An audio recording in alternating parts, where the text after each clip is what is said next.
Tshisekedi a nommé deux ministres baza ba étrangers baza ba Rwandais. Toye ba ministre ngonan. Na we Tshisekedi a nommé deux ministres baza ba étrangers baza ba Rwandais. Toye ba ministre ngonan. Na we après sorti à gouvernement Union Sacré ba mécontent basanganaki. Est-ce que Tshisekedi doit se diriger vers dissolution de l'Assemblée nationale?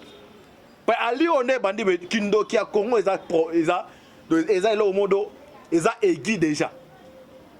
Donc mutumzu nzamba kelia za la mutema mabe. Bonjour, bonsoir. Na balandi nyonso ya la voix céleste mbote na bino mbote bozali ebele partout dans le monde. Vous avez Rolanda biso par la internaute ou en États-Unis na moni Pasteur César Mwanga na molonga ne mama Sylvestre na Uganda. En Europe, c'est que maman Konde Chita, maman Kabasi Charlotte, maman Dédé Charlotte. Vous en Asie, Océanie, na bossa ici à Soambanja, na niveau ya Belgique. Vous en Asie, Océanie, en Afrique. Précisément dans le monde, docteur Emery na PCP Mbote. Vous dites ça liebo, na PCP Mbote par ça Belgique. Sans oublier en République démocratique du Congo, Isaline de Konabino, Moïse Maoka, Antibal, Misobo Lingaka. Tolo bate, auto salaga, décryptage ya actualité politique. Merci Mingandeko. John Moboke Bende. Oh, ça ma caméra, une équipe ma la voix, c'est l'SNDeko. Alvi Biané, to va toujours. Lola, Eza Kufuta, c'est ma tokoloba. Nzambe Abutorozaïwa. Ouf! Les warriors, ba guerrier, ba bimi. Nakacha ba guerrier, ba musubazo, ba keno, ba étranger, baza nakachi. Nakacha ba guerrier, eza na manœuvre mort dilatoire. Oh, la voix, c'est sa première chaîne qu'on informe bino. Eza manœuvre mort dilatoire. Oh, ba député mécontent. De na prometteur bino awa, ou Union Sacré. Ba sangani, ba la mention de défiance contre Jama Kabunda. Donc, pour na bango, et Kabunda, kose bango. Boye, ba mes non, ni ba coach, ba sala. De toro limbo la biso na bino awa na kati ya gouvernement oyo ba congolais ba koza nini ba kongo ba préparer pour na eleka na malamu yango eza ba élément toro limbo la biso na bino awa bo prier makasi pour na RDC bo prier makasi pour na biso pose courage ko pesa ba actualité à temps réel. Ça plus tarder to continuer dans mon premier point gouvernement Union Sacré gouvernement bimi ba congolais ba roselanine na kati ya gouvernement kaka les mêmes bateaux bando ba non gouvernement zo umela les mêmes bateaux ba comme ko diaboliser gouvernement. Oh non, Tshisekedi a nommé deux ministres baza ba étrangers baza ba Rwandais. Toye ba ministre ngonan. Na we mbande ko IDPS awa par exemple conseiller ba communicateur ba limbo la biso no c'est un permettre mais eux ils d'abord dessous des cartes ngai moko to limbo la biso no boyeba situation de l'air. Na kati ya gouvernement oyo, ils ont deux ministères clés. Donné na match à balle betamaka. Ils ont un cerveau monté et équipe organisée équipe ande mo gouvernement ezali. Ils ont deux ministères clés oyo ba congolais bazali kozela. Ya liboso ezali pona kotia kimia. Dès que tu as Kinshasa, malgré Banjala, mais tu as même capacité ya kotambola. Mais ça, bandeko mususu, au bazan niveau est, bazan Anjala, bazan n'est quand même ya roula la beauté, insécurité est totale. Aucun niveau Katanga la province mususu, à la fois au Kimia. Parce que au Baochota. Cantine biloko olia mais soki mindu kezo lela apecha ole ozalate pa beta maka boum au mona munasa ki manaka ta chambre na sambetu donc ata batilo biloko au mona lu apecha ole ezate donc kimia est important auto benga na ministère ya défense deuxième ministère ezali oyo ya finance mbongo et ça les deux ministères parce que mutako sabinote pour l'instant qu'est-ce qu'il y a l'État ezali vide il faut que Lukambongo mbongo wana ekozwama wapi? Ekozwama na États-Unis te, ekozwama na Inde te, mais ekozwama na kati ya mboka Congo. Alors pour kozwa ngo yosenga nini? Ya liboso faut qu'on réduit d'abord mon solo. Ya ba fonctionnaire oh bana ba papa enseigner ba fonctionnaire à l'état, c'est-à-dire ba ministre ba député faut qu'on réduise salaire na bango. Bazo consommer mbongo ebele. Faut qu'on réduise salaire na bango. Comment se fait-il que non? Molakisi wa zo pesa maele azo zo $100. Mais un député ou azali nommé azo touché $13,000 et azali normalité. Alors ministre à finance azana mosala ko sala makambo wana ko réduire et banda d'abord na présidence de la République. Ndenge bande ko bazo bakeno baza so 1000 ou combien wana. Soki ezali bongo fo ba kita baza na se. O ezali porter ezali bato baza lebele. Bref, à la poutre, on a plus de 90 millions d'habitants. Mais bateau topona va diriger mboka ezali président na gouvernement za 50 personnes. Bango ba l'équipe ba congolais be na maele te. Topona bango pona ba gouverner za ndenge moko fo makambe sa mangwana. Alors, des ministères wana.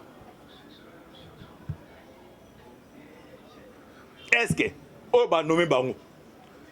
Baza d'abord na capacité, baza na compétence ou bien baza na ngote. Ceux qui baza na compétence pendant que diriger mboka bandeko et c'est ngaka kozana ba diplôme té non.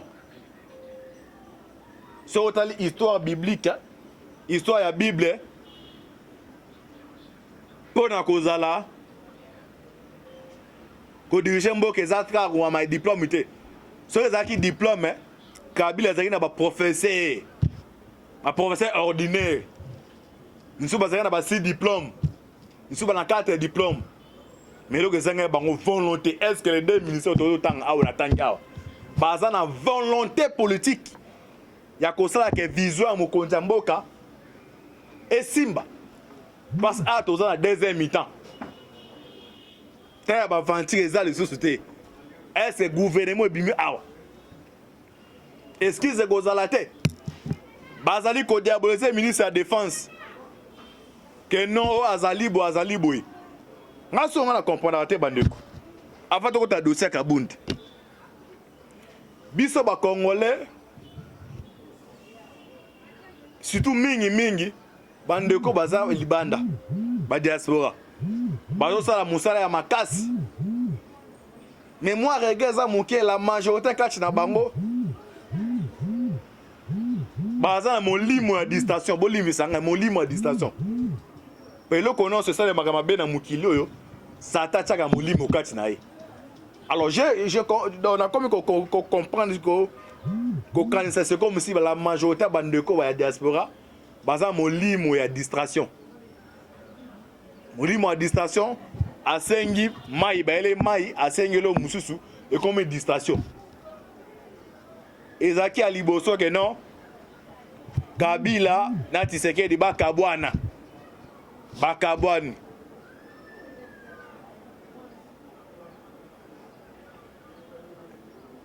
Tozana a besoin, ce ngale monga benga ngaya. Ce ngale nandi magano fait ça présenter président de la République. Alors ngola nani décentralisation, Robert passe à la télé ah mon gouvernement décentralisation finalement. Les mêmes gens ba ko sur on les a moli modification. En tout cas, na osenga na bandeko tu bana na tolo batolo baté. So oza parmi kati na bango o ezale mission ya Yambo. Émission à Souka pardon. O so oza na kati ya groupe wana moli mole lo kati na yo. So le longue kati onte na malembe pardon na osenga tira ko mbrier biso. Peut ozali ba congolais. O c'est important ça développement ya mboka ya Congo. Ba individu ba leka ka ba institution otikala. Total histoire Congo ezana ba belge ba dirijaka chi ba Congo ba déjà ndemo histoire oyo Tshisekedi da kolekanaka mais histoire to tika na ba o ba ko ya aw. Alors les deux ministères o eza clé on a so bengango ba Jonker pièce maintenant c'est gouvernement yango musala bazala ngo ya ngwana la défense ko tia kimia o batie oyo azaye moko soda ayebi ndenge invitation salemaka budget par exemple armée ça 256 millions mais na kati ya budget wana par jour batie li soda moko à $50 ya prime mais comme même pas général zo akati yango alors comme c'est pas monini mapinga soda la ba soda biso $10 alors soda wana tiki mwasi na bana na kati ya na par exemple na Kinshasa bana ngo fepe batanga il faut baza balia non ça zo penser au moins ça malamu ezalite so kila ba mboka ya États-Unis wana budget armée za plus de 4 milliards budget armée américain donc soda na États-Unis azo vivre ce comme monsieur ministre ya biso koto il est véhiculé donc au sorti les era ke ko bunda ya zo raisonner na osala pour na États-Unis za la makasi yango zo mona baza toujours likolo mais biso awa soda zo kenda de makambu ya libota makambu na makambu ya mapinga donc era zo mélanger yango zo ezo tinda ye ozo mona ba to za ba vaya combattant o bazali formé mais mon colote na bango ko makate pour na ba généraux wana alors faut ba kende ba kota c'est comme dans infiltration yo bande ko baloba za ko loba tika ko loba so za ata président zo ba sa ngota rotation une semaine be ya 2 mois na si bato musuba ko loba te ba zio ka muto loba boyaka to cho président pendant un mois si ça mambo loba donc infiltration dans armée baye ba koti na kati ba koti na kati ya ADN na kati ya molimo donc ero sa délivrance ya ko démanteler bango ko déboulonner bango a ok d'abord na ki bonjo ta kei mais atira na kati ya molimo ndenge l'armée zali na kati ya armée na biso ezana ba il y a des majors plus de 300 majors rwandais 300 majors baza ba rwandais na kati ya armée qui se que da kuti nini condition wana plus de 98 généraux boki makambo kate batina officier bazonga donc infiltration bongo et au sein muto ebi armée alors par rapport batie awa ye azaki militaire azale docteur médecin aiba secret belé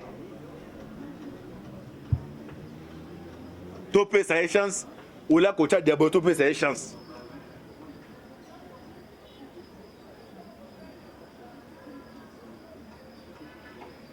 toyena makambo ya Jean-Marc Kabunda après sorti à gouvernement Union Sacrée ba main comptable basanganaki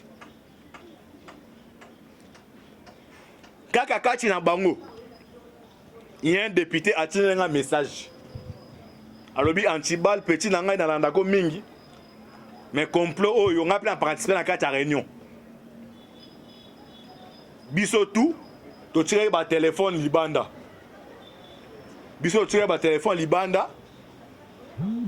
mais yo za petit na ngata la marmoto sololi asko antibal na bingam na za premier muto na pesa information gouvernement bimi lobi nango vers 11h bakoti réunion ba décider nini tolo bate tola na biso ya bino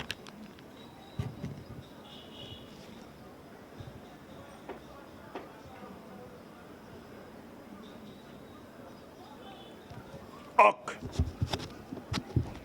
gronde contre Jean-Marc Kabunda après la sortie du gouvernement de l'Union Sacrée pour la Nation.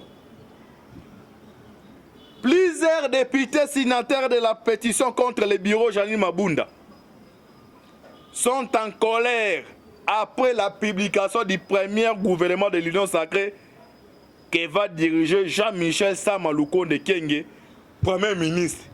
Congo Oyo Kindokeza ya makasi. Ozali député. Ozali sénateur. Ozali député provincial. Député provincial touche par exemple $4,000. Député national touche par exemple combien? 13 000, 12 000 $, 11 000 $. Sénateur touche combien? 13 000 $. Calculer salaire sénateur, yo mutu moko bande, vous comprenez, des gars sorcellerie. Oza sénateur 13 000. Yo moka député. En alo bango autour d'antibal, aza non. Era que aza ba sénateur a tiki moi sénateur à niveau assemblée nationale, moi na tiki à niveau provincial.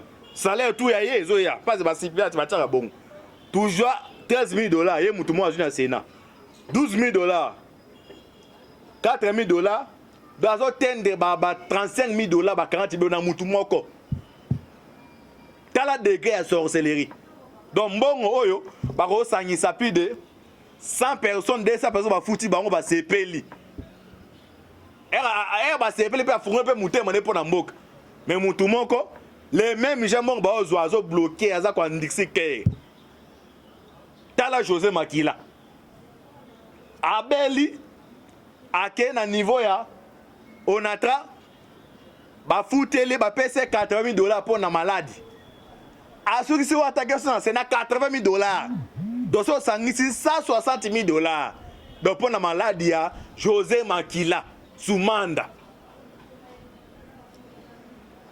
Alors les mêmes gens oh so na beti kaga so c'est un salaire na et ça qu'on atteint depuis des 40 000 dollars mazo linga za ministre donc c'est comme ministre face à la crise landa on a 4 réunions ba des tolo baté Congo est d'abord problème ya homme même yo zo tala ngoza niveau à poto wana keto mutema no za ndenge nini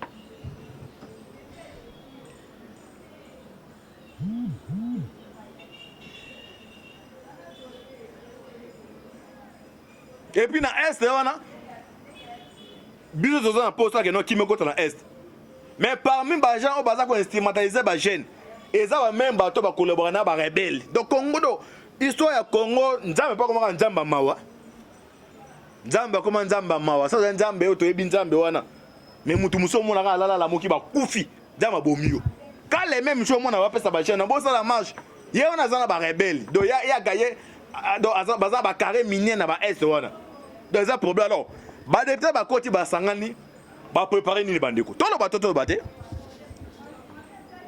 plusieurs députés signataires de la pétition contre le bureau Janine Mabunda sont en colère après la publication du premier gouvernement de Lion Sacré de la nation qui va diriger Jean-Michel Oukende Kengi.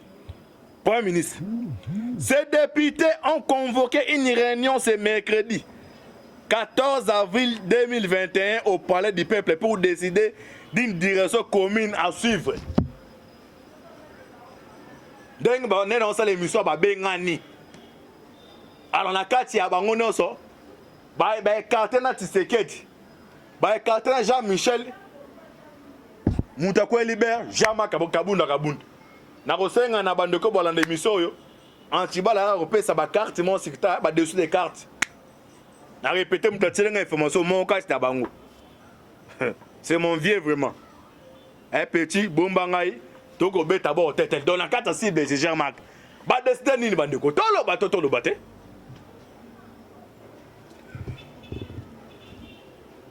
La cible de ce député, le premier vice-président de l'Assemblée nationale et président intérimaire de l'IDPS, Jean-Marc Kabunda, qui n'a pas respecté ses engagements. Abitumba, na bisa bino awa. Hein? Na bisa bino awa que non? Coalition FC Cash. Tu sais qu'elle a un adversaire mon Kabila. Donc attends, bête gauche à Kakeli la Liboko à Salim Momesco union ça que adversaire basé belé. Yeso o mundana tortini ba ngoni wa ninja o limo kawana. Donc ngo bête le kofa limone union ça que zali koto Katumbi, koto Bemba koto nani. Nano mbaati lukwebo koto basé belé. Ba ngotu bazala ba ambition. Ya ko za président mboka. Tuko bino bato boza pembeni ya Tshisekedi. O boza ba conseiller. Bino ba de quoi IDPS. So boule que non Kabila déjà accueilli. Qui sera dans la majorité niveau parlement, vous serez surpris. Naima mnaza goloba. Cible ezali Kabund. Moi quoi ba azu parole. Abandi koloba. Bolanda bandeko. Bon ça très attentif. Vous êtes tout le baté avec votre humble serviteur Moïse Bao Kantibal. Ah, tu là saurait de ça ni Erodinda. Mon cas de parole à l'obiboui. Quand les émissions sont linga, tu limbo linga, tu comprendre les bandeko. Alors que nous avons fait objet de filatures et de menaces de mort qui sont encore persistantes. Abi Kabila tisi quoi menace Biso. Pas Kabila ça ne nini franc-maçonnerie. Na franc-maçon na kibondo qui a so coach ba peso déjà immeuble. Ba peso bozui. Au bénéfice un bilo na bango. Soko meki ko tika bango loboke no oluka nzambe. Faut ba luka basala nzambe maka. So tike ba luka ba zone Kabila zali. Bala ile abike muti lelo Kabila menace bango. Abi to la so banda to ki banda ko. Yo comment on a zoloba a bon comprendre est-ce que tu sais que dans se diriger vers dissolution assemblée nationale. Pas ali on est bandi kindo ki a Congo eza le modo eza aiguë déjà. Donc mutu muzunza ba Kelia za la motema mabe. Donc yesika bat baza o sepelebele ya lignité. Ye moka sepera moi na bana naï. Alors bata bon na Congo baza ebele musu baza na poto kuna.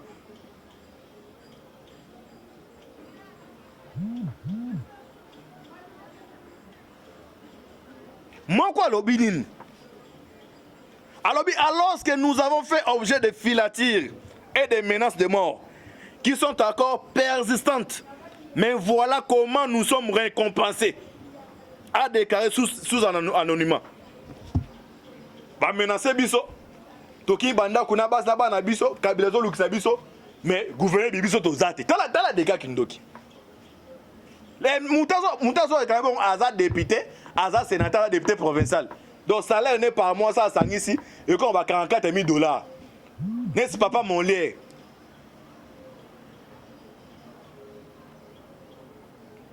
Il y a une famille restreinte. Bon, il y a pas papa, maman et des enfants. Aussi, on me junior député national provincial. Sang ici bon, moi na moi sous. Aussi, on famille moko par mois ba kan plus de 100 000 $ et payé par la banque. Et puis les mêmes gens besoin de base à député. Moi quoi continuer.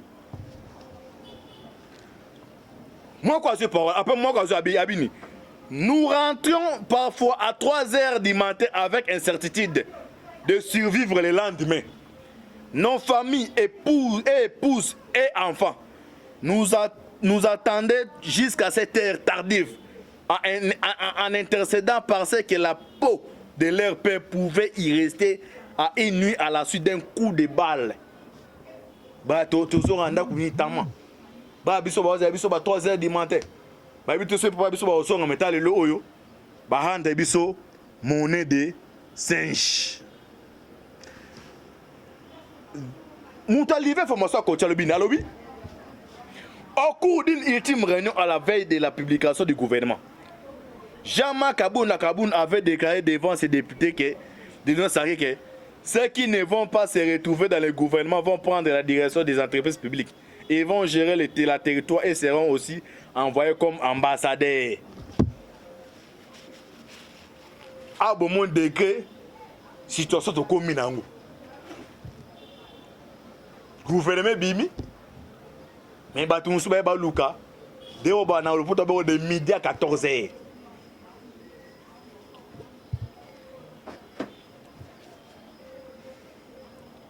Na ebito to suka wapi? Maboke bendepe.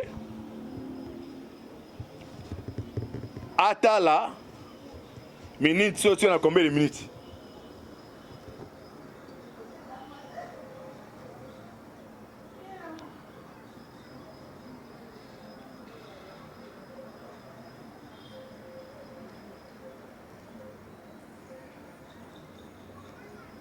Deuxième point, n'habite pas au Bénin, c'est tout ça qu'on a tiré anti-basse combien de minutes?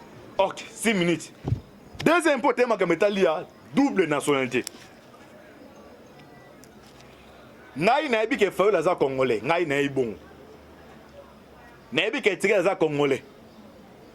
N'abi que ratou mingi n'abi naï kodo et la naï Moïse Mao Kantiba n'abi que Fayulu Tisekedi Moïse Bazaba congolais. Mais Nazo comprend était Noël Tchani.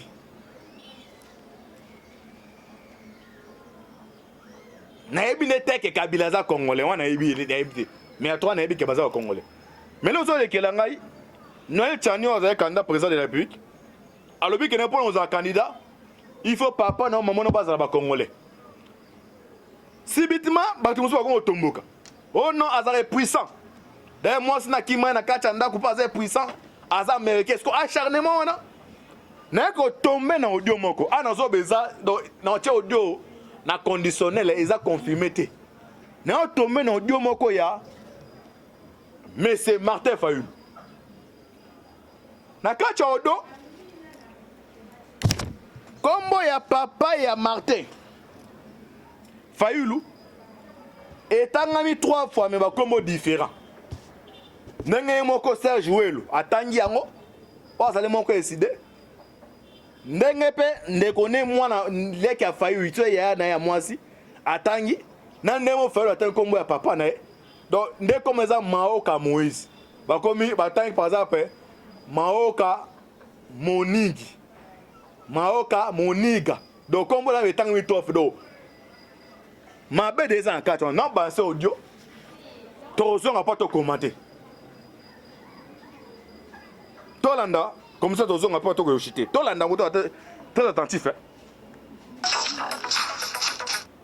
Matidi est fils de M. Fayulu, Ngamiaga Gérard. Premier combo. Awa Serge Welu abike non nga Miaga premier combo Gérard. Donc Gérard Fayulu et tiré lengo à l'aise. Donc Fayulu Ngamianga Gérard. Fayulu Gérard et tiré le malin Ngamianga. Premier combo yango to kanga. To continuer landa bolana.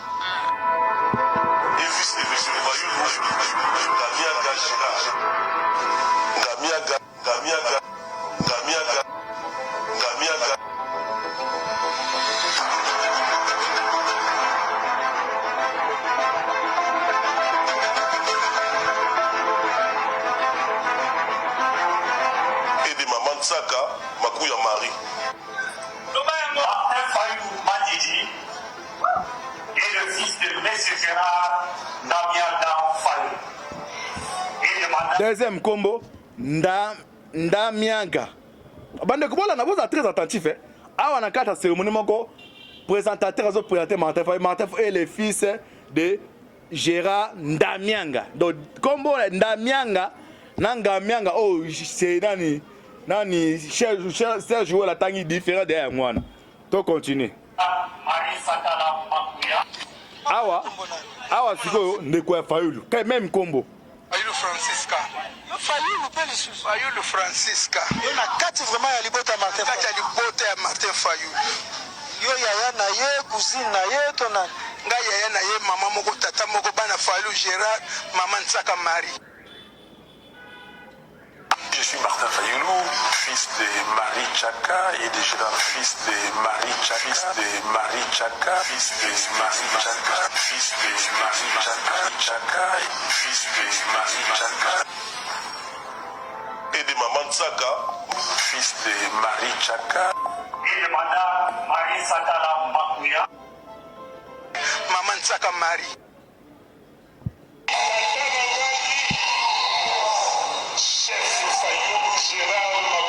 Ok. To suki awa. Yemo fala bi papa na ye kombone Maguya. Abi la répété awa Antibal ayebi ke non Tshisekedi azali congolais Fayulu azali congolais. Moïse pas azali congolais. Mina yo tombé na ba vérification na vérifier. Nazo répéter sur conditionnel 3 combos ya papa tangami. Mais na non neza go changer. Prénom par des go changer. Ya liboso Serge Welu atangi Ngamiaga 1. Ya ibale na présentation a otanga présentateur abike non Ndamianga. Yemo fala abike non Maguya. Alors comment c'est fait que non? Combo ya papa na yo. Non. Poste non. Prénom. Ne poste non et chanzak. Là peut-être dans c'est trompé et ça li investigation na sali na ko limbo la bino. Peut-être que nous sommes les mots plus qu'il y a un passé à côté de la plaque sur le pestoya pendant tout ça là des matchs. Mais n'a pas ça on pas donc les ngonga auto que ma ponami est ba congolais. tolingi papa muta za congolais mona za congolais Tshisekedi pe to lukato vérifier te ba ya titi yango maman March est-ce que Moïse Katumbi pe a tolingi 2023 ezapenda mapone ba congolais en 100%.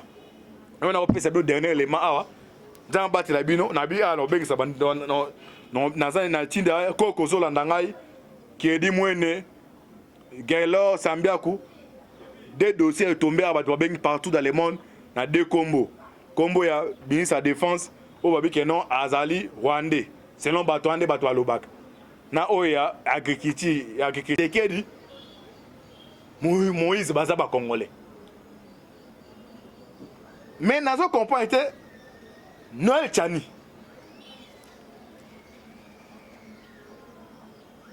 Naebi n'était que Kabila za congolais, on a ebi mais à toi naebi que baza congolais.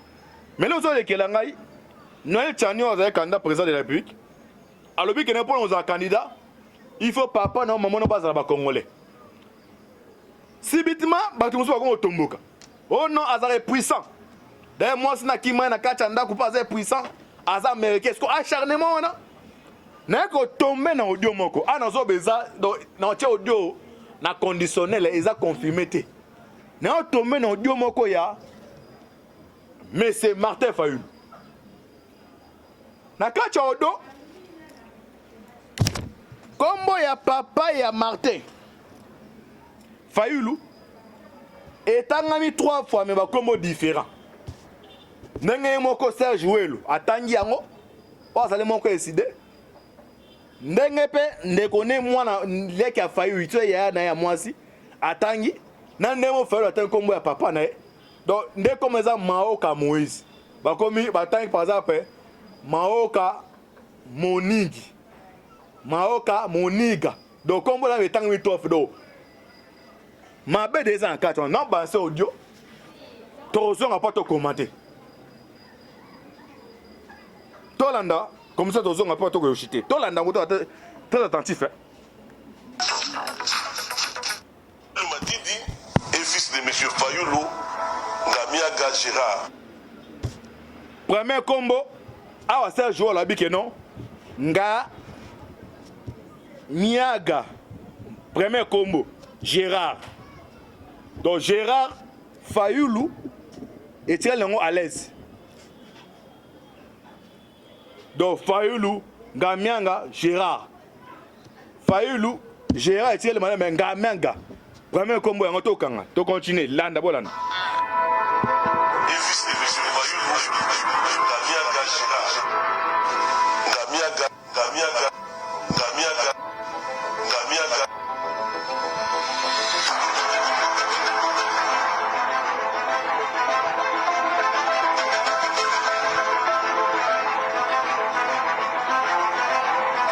Saka Makuya Marie. Martin Fayulu Mandidi est le fils de M. Gérard Ndamianga Fayulu. Deuxième combo Ndamianga. Bande ko na boza très attentif hein. Awa na kata cérémonie moko présentateur azo présenter Martin Fayulu. Martin est le fils de Gérard Ndamianga. Donc combo Ndamianga na Ngamianga oh c'est nani Serge Welu atangi différent derrière moi. To continue. Awa siko ndeko Fayulu. Quand même combo. Fayulu Francisca. Fayulu pe lisu Fayulu Francisca. Yo na kati vraiment ya libota Martin. Kati ya libota ya Martin Fayulu. Yo yaya na ye cousine na ye to na nga yaya na ye mama moko tata moko bana Fayulu Gérard maman Nsaka Marie. Je suis Martin Fayulu, fils de Marie Chaka et de Gérard, fils de Marie Chaka, fils de Marie Chaka, fils de Marie Chaka, fils de Marie Chaka, fils de Marie Chaka et de maman Tsaka, fils de Marie Chaka et de madame Marie Sakala Makuya. Maman Nsaka Marie.